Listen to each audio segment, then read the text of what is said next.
Tom was 43 years old and had lived on the same street in a suburb of Denver for 11 years.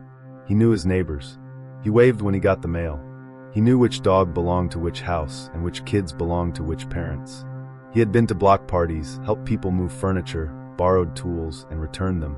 It was the kind of street people mean when they say they live in a good neighborhood. Safe. Familiar. The kind of place where nothing happens. Tom ran every morning. Same route. 6:15 out the front door, left on Birchwood, right on Cascade, through the park, back down Elm to his street. For miles. 40 minutes. He had done it so many times his body could navigate it half asleep. On a Wednesday morning in October, he did what he always did. Laced his shoes, put his earbuds in, one ear only, left ear, so he could hear traffic, and went out the door at 6:17. 3 minutes into the run, he noticed the car. A gray sedan parked on the opposite side of Birchwood in front of a house that had sat empty for months while it was on the market. It had sold recently, he had seen the sign come down, but he had not met whoever moved in. The car was idling. Not unusual. People warm up their cars in October. He ran past it and kept going.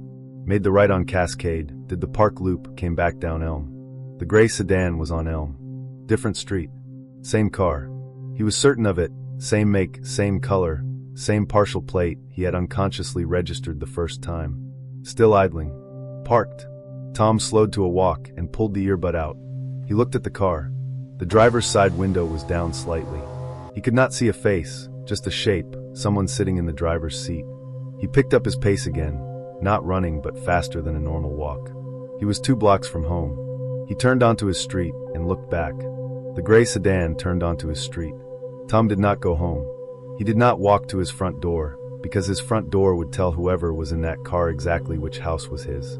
Instead, he walked past his house at the same pace and in the same direction, all the way to the house 3 doors down where his neighbor Bill lived. Bill was 61, retired, and was almost always out in his garage by 6:30. He was in his garage. Tom walked in and said, "Bill, don't react, don't look at the street.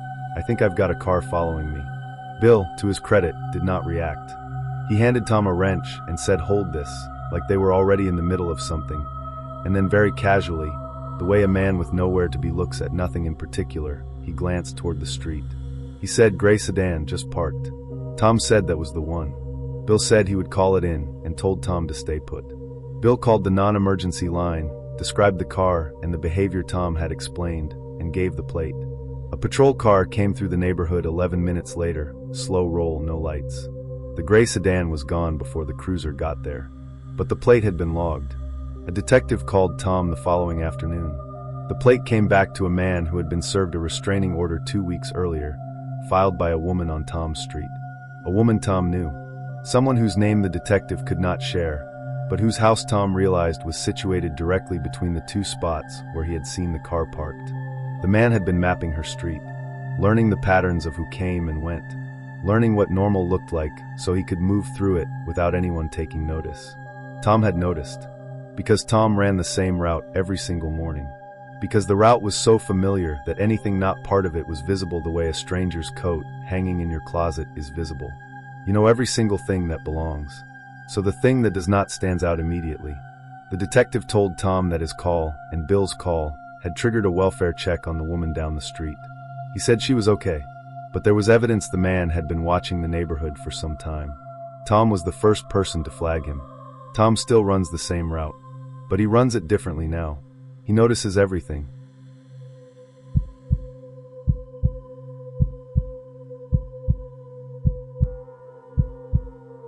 The trail was 4 miles round trip, rated moderate, popular enough on weekends that you would see a dozen people without trying. A parking lot at the trailhead, a wooden sign with a map, the kind of well-maintained path that felt more like a park than a wilderness. Rachel was 31. She had been hiking since college and went alone regularly. She always told someone where she was going, always had a fully charged phone, and always stuck to trails she knew well. She knew this one well. She signed the trail register at the trailhead, one of those wooden boxes with a logbook inside where hikers write their name, start time, and expected return. She had always thought of it as a formality, something you did but hoped never mattered. She wrote her name at 9:47 in the morning. The first mile was exactly what it always was. Cool air, leaves turning, the sound of a creek running alongside the trail for the first quarter-mile before it bent away. She passed 2 other hikers heading out, an older couple who said good morning. She said good morning back. By mile 1.5 she was alone. It was a Tuesday, and weekday hikers were rare on this trail. She did not mind. She reached the overlook at mile 2, the turnaround point, a rocky outcropping with a view of 3 ridgelines and a valley she had photographed so many times she could close her eyes and see it exactly. She sat on the rock, ate a granola bar, took a photo, and stayed about 10 minutes. Then she started back. She was half a mile into the return when she heard footsteps behind her. Not close, maybe 40 feet back, just footsteps. Someone else on the trail coming the same direction, which meant they had also turned around at the overlook or come from a connector trail further up. She did not turn around. She was listening to a podcast quietly in one ear, and the footsteps were just background information. Someone behind her on a trail. Fine. At the 1-mile mark from the trailhead, she stopped to adjust her bootlace. She crouched down. The footsteps behind her stopped. She retied the lace, stood up, and started walking. The footsteps started. She increased her pace for 30 seconds. The footsteps adjusted. She stopped again and pretended to look at her phone. The footsteps stopped. She did not look behind her. She made a decision. She would behave as though nothing was wrong, and she would look when she had a natural reason to look. She texted her friend Katie the way she always did when she reached the 1-mile mark. 1 mile out, back to car by 11:30. Then she added that someone had been matching her stops and starts behind her for the last half mile, that she was not turning around, and that she was almost at the trailhead. Katie called her immediately. Rachel answered and kept walking, her voice steady, talking about nothing, just maintaining the sound of someone calm and connected and expected. Katie was on her laptop within 30 seconds, found the park service number through the Hiking Project app, and called them on her other line while keeping Rachel on. Rachel was a quarter-mile from the trailhead parking lot. She could still hear the footsteps.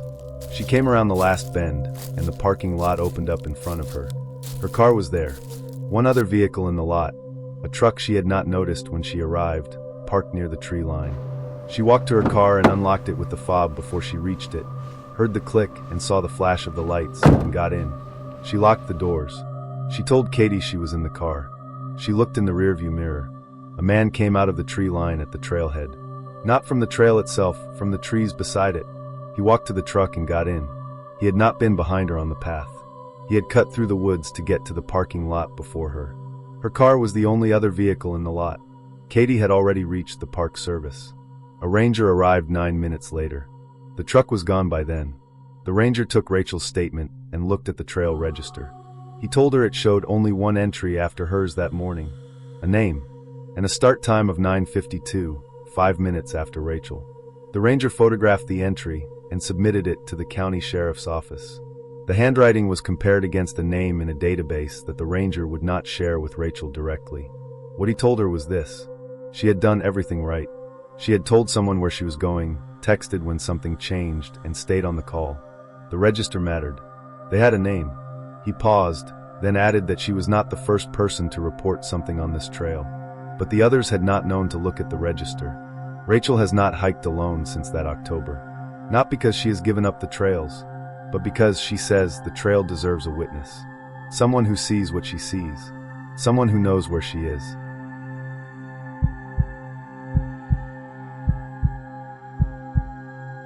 Maya had lived in her apartment for 7 months before she started picking up on things. She was 28. Second floor of a 12-unit complex in Austin.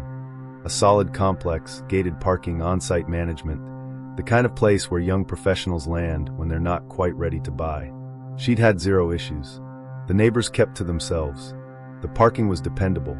She recognized faces in the hallway, but couldn't put many names to them. The unit next to hers, apartment 2B, sharing her living room wall, had been vacant for 2 months after she moved in. Then somebody moved in. She heard the whole process, the footsteps, the scraping of furniture across the floor.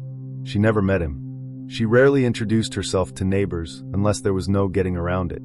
She'd hear the TV bleeding through the wall sometimes. Footsteps at strange hours. Regular apartment sounds. The first thing she picked up on, her doormat had moved. Not by much, just slightly. She had a specific way she set it down, angled a little, a habit she couldn't really account for, just something she always did. One morning she stepped out, and it was straight, square with the door. Not how she'd left it. She fixed it the way she liked. Headed to work. The next morning, straight again. She told herself the cleaning crew had adjusted it. She told herself it was no big deal. The second thing, her package. She'd ordered something, a small item, nothing expensive, and tracked it all the way to her door. She got home and found the package there. But it had been opened and retaped. Sloppily, the tape was off, layered in a way that didn't line up with the original packaging. She called the sender. They confirmed the package had left their facility completely sealed. She filed a complaint with the complex management. Management told her they'd look into it. The third thing, she stepped into the elevator one evening and caught a scent. Her perfume. She wasn't wearing perfume that day. She hadn't worn that particular fragrance in over a week. It was specific, nothing generic, something she'd picked up at a boutique. The elevator smelled like her perfume. She stood there riding up to the second floor and felt the bottom fall out of her stomach. She went straight to her apartment, locked the door, sat down on her couch. She thought about the mat, the package, the elevator, and then she thought about the wall. She had a bookshelf pushed up against the shared wall with 2B. A big one, packed full, flush against the surface. She moved 3 books. Behind them, roughly at eye level if you were sitting on a couch, a small hole. A deliberate hole, not even an inch wide. The kind of hole that in the plaster and drywall of an older building could be bored with a drill and carefully widened with something smaller. Peering into it, she could see nothing. Just dark. But looking out from the other side, from 2B, if you put your eye up to it, you'd have a clean line of sight straight into Maya's living room. Her couch, her TV, her front door, right where she sat every single evening. She took photographs. She called the police. She did not, and this was a conscious choice, she did not go knock on 2B's door. She didn't confront him. She went down to her car in the gated lot, drove to a friend's place, and called the Austin Police Department from there. Officers conducted a welfare check that same evening. The man in 2B answered the door. Cooperative, calm. Officers described him as completely unremarkable in his demeanor. But a search warrant, obtained after Maya's photographs were reviewed and the hole confirmed as deliberate and structural, turned up additional evidence inside his unit. A listening device, pressed up against the shared wall near the kitchen. A notebook filled with observations, dated entries, very specific entries. What Maya had been watching on television. What time she got home. When her lights went dark. 72 days of entries. Going all the way back to the week after he moved in. He was arrested and charged with stalking and illegal surveillance. In the course of the investigation, detectives found that he had lived in 3 other apartment complexes in Austin over the previous 4 years. There had been no reports filed from neighbors at any of those properties. Nobody had shifted their bookshelf. Nobody had looked behind the books. Maya told investigators in her final interview, "I keep coming back to the perfume. That was the detail that was too precise. That was the thing I couldn't explain away. Everything else I found a reason for. But you can't explain away your own perfume in an elevator you were never in."